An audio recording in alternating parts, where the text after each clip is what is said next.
Induction of labour யார் யாருக்கெல்லாம் பண்ணுவாங்கன்னா, ஃபர்ஸ்ட் உங்களுக்கு கொடுத்திருந்த தேதியை விட்டு அதிகமாக இருக்குன்னு வச்சுக்கோங்க, வலி வர வைக்கிறதுக்காக பண்ணுவாங்க. ரெண்டாவது, ஏதோ ஒரு காரணத்தினால குழந்தையோட வளர்ச்சி கம்மியா இருக்கு அப்படின்னா பிரசவ வலி வர வைக்கிறதுக்காக அது ட்ரை பண்ணுவாங்க. இது ரெண்டு தான் மெயின். இது எப்ப பண்ணக்கூடாது அப்படின்னா, நம்ம 7 மாசத்துல இருக்கதோ இல்லாட்டி குறப்பிரசவம் இருக்கதோ அந்த மாதிரி சமயத்தில் பண்ணக்கூடாது. இல்ல குழந்தை தலை வந்து ஃபுல்லா ஃபிக்ஸ் ஆகாம இருக்குதுன்னா அந்த மாதிரி பண்ணக்கூடாது. இந்த மாதிரி சில இதெல்லாம் இருக்கு. பட் ஆனால் மெயினாக வந்து யாருக்குனாலும் இதை பண்ணுறதுனால எந்த ஒரு தவறும் இருக்காது. பண்ணுறதை கரெக்டாக பண்ணணும். எப்படி நம்ம சிக்னலில் வந்து சிகப்பு லைட்னா நிற்கிறோம், இல்லை ஆம்பர் லைட் வந்தோன்னு கொஞ்சம் ஸ்டார்ட் பண்ணுறோம், அப்புறம் பச்சை வந்தோன்னு போகிறோம் இல்லையா, அது மாதிரி இதுக்கும் வந்து சில ரூல்ஸ் அண்ட் ரெகுலேஷன்ஸ் இருக்குது. ஃபர்ஸ்ட் அண்ட் ஃபோர்மோஸ்ட் வந்து இண்டக்ஷன் வந்து வெறும் உள் பரிசோதனை பண்ணி ஸ்ட்ரெச் அண்ட் ஸ்வீப் பண்ணாலே உங்களுக்கு லேபர் பெயின் ஸ்டார்ட் ஆகிறதுக்குள்ள வாய்ப்பு அதிகம். ரெண்டாவது, அப்படியே வந்து ஒரு மாதிரி வரல அப்படின்னா பலூன் கத்திட்டுன்னு சொல்லுவாங்க. வெறும் உள்ள ஒரு டியூப் விட்டுட்டு அதுபடியாக ஒரு 30 ml தண்ணியை மாத்திரம் விடுவாங்க.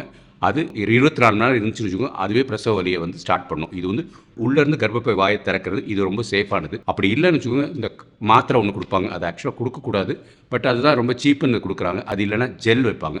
ஜெல் வந்து ப்ராஸ்டாகிளாண்டின் ஜெல்னு சொல்லுவாங்க. ஸோ இவ்வளோ தான் இதுக்கு. இதை தவிர வேறு எது செஞ்சாலுமே வந்து குழந்தைக்கு பாதிப்பு இருக்கும். பட் இதை தான் எல்லா டாக்டர்ஸும் ஃபாலோ பண்ணுவாங்க. So 4 step. First PV membrane stretch and sweep, second Foley's induction, third misoprostol, fourth gel.